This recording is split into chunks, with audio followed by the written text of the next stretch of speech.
Brought to you by TechnoSpark 20 series smartphones. Amravati Lok Sabha मतदारसंघ जिथं पहिल्यांदाच भाजप विरुद्ध काँग्रेस अशी लढत होती। भाजपने इथून महाविकास आघाडीला सातत्याने विरोध करणाऱ्या आणि हिंदुत्वाची भूमिका मांडणाऱ्या नवनीत राणा यांना उमेदवारी दिली आहे। पण महायुतीचेच घटक असलेले बच्चू कडू आणि आनंदराव अडसूळ यांचा राणांच्या उमेदवारीला विरोध आहे। आम्ही राणांचा प्रचार करणार नाही असं त्यांनी जाहीरही करून टाकलं।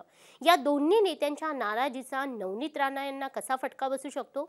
राणा आणि बच्चू कडूंमधला वाद नेमका काय आणि अडसूळ आणि राणांमधला वाद नेमका काय हेच या व्हिडिओत पाहूयात। नमस्कार, मी भाग्यश्री राऊत आणि तुम्ही बघताय मुंबई तक। बच्चू कडू आणि आनंदराव अडसूळ यांच्यात नाराजीचा नवनीत राणा यांना कसा फटका बसू शकतो? याआधी कडू आणि राणांमधला वाद काय होता हे थोडक्यात पाहूयात। शिंदेचे सगळे आमदार गुवाहाटीला गेले होते तेव्हा बच्चू कडूही त्यांच्यासोबत गुवाहाटीला गेले होते। यावेळी गुवाहाटीला गेलेल्या सगळ्या आमदारांवर एक आरोप झाला, तो म्हणजे 50 खोक्यांचा। हे आरोप ताजे असतानाच रवी राणा यांनी बच्चू कडूंच्या अचलपूर मतदारसंघात जाऊन त्यांच्यावर 50 खोक्यांचे आरोप केले होते। ना बाप बडा ना भैया, सबसे बडा रुपया हे इथल्या आमदाराचं स्लोगन आहे असं म्हणत रवी राणा यांनी बच्चू कडूंना डिवचलं होतं। त्यानंतर बच्चू कडूंनी पुरावे देण्याची मागणी केली होती। थेट मुख्यमंत्री एकनाथ शिंदे आणि देवेंद्र फडणवीस यांनाही बच्चू कडूंनी आव्हान दिलं होतं। काही दिवस वाद सुरू राहिला आणि मुख्यमंत्र्यांच्या मध्यस्थीने हा वाद सुटला। काही दिवसातच हा वाद पुन्हा सुरू झाला। रवी राणा यांनी घरात घुसून मारण्याची भाषा केली होती। त्यानंतर बच्चू कडूंनी चांगला संताप व्यक्त केला होता। तेव्हापासूनच त्या दोन्ही नेत्यांमध्ये धुसफूस सुरूच आहे। नवनीत राणांना उमेदवारी देऊ नये यासाठी बच्चू कडूंनी याआधीच प्रयत्न केले होते, पण आता भाजपकडून त्यांना उमेदवारी मिळाली आहे। नवनीत राणांचं ज्यांच्यासोबत वाकडं आहे ते दुसरे नेते म्हणजे आनंदराव अडसूळ। राणा आणि अडसूळ यांच्यातला वाद हा काही आत्ताचा नाही, हा वाद 2013 पासूनचा आहे। 2014च्या निवडणुकीआधी नवनीत राणा आणि अडसूळ यांच्यामध्ये एका टीव्ही कार्यक्रमात वाद झाला होता। यानंतर नवनीत राणांनी अडसूळ यांच्या विरोधात विनयभंगाची तक्रार दाखल केली होती। हे प्रकरण अमरावतीतील गाडगेनगर पोलिसांनी अडसूळ यांच्या राजकीय दबावापोटी निकालात काढल्याचा आरोप राणांनी त्यावेळी केला होता। राणांनी पुनर्विचार याचिकाही 2018ला दाखल केली होती। त्यानंतर अडसूळ यांनी 2019च्या लोकसभा निवडणुकीत राणांचं जात प्रमाणपत्र खोटं असल्याची तक्रार केली होती। अडसूळ यांनी कोर्टात धाव घेतली होती। सध्या राणांच्या जात प्रमाणपत्रावरील वाद कोर्टात सुरूच आहे। त्याआधीच भाजपनं राणांना उमेदवारी दिलेली आहे।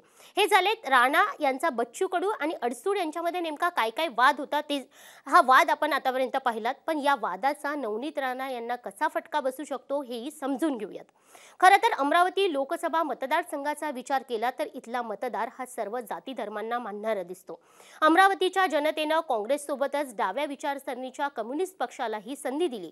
इथून रिपब्लिकन पक्षाचे गवई लोकसेवक निवडून गेले। त्यानंतर हिंदुत्ववादी पक्ष असणाऱ्या शिवसेनेच्या खासदारालाही अमरावतीच्या जनतेनं संधी दिली। विशेष म्हणजे या मतदारसंघात भाजपचा उमेदवार कधीही निवडून आला नाही। नवनीत राणा या 2019ला राष्ट्रवादी आणि काँग्रेसच्या पाठिंब्यावर निवडून आल्या होत्या, त्यामुळे अनुसूचित जाती आणि मुस्लिम मतांचा राणांना फायदा झाला होता।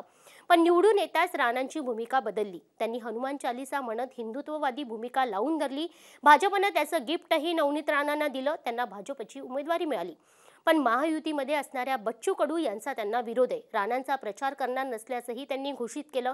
त्याचा राणांना नेमका किती फटका बसू शकतो, तर यासाठी अमरावतीत बच्चू कडूंची ताकद किती आहे हे समजून घ्यावं लागेल। या मतदारसंघात बच्चू कडूंची ताकद दिसते। त्यांच्या या मतदारसंघात अचलपूर आणि मेळघाट असे 2 विधानसभा आमदार आहेत।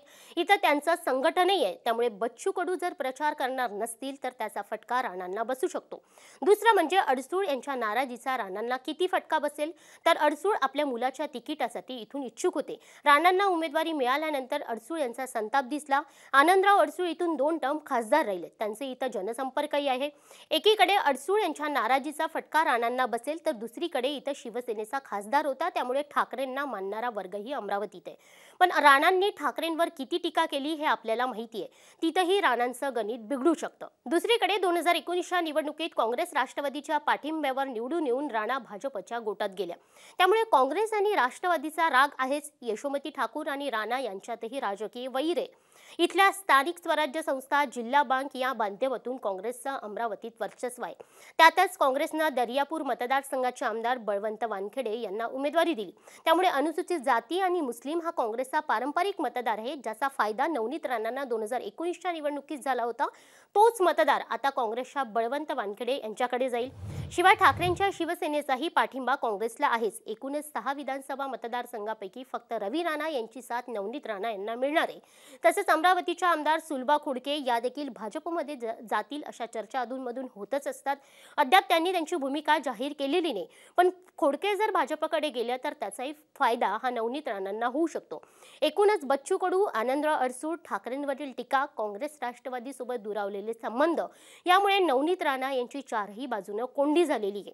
आता याचा त्यांना किती फटका बसतो हे निवडणुकीच्या निकालानंतरच कळेल. तुम्हाला काय वाटतं?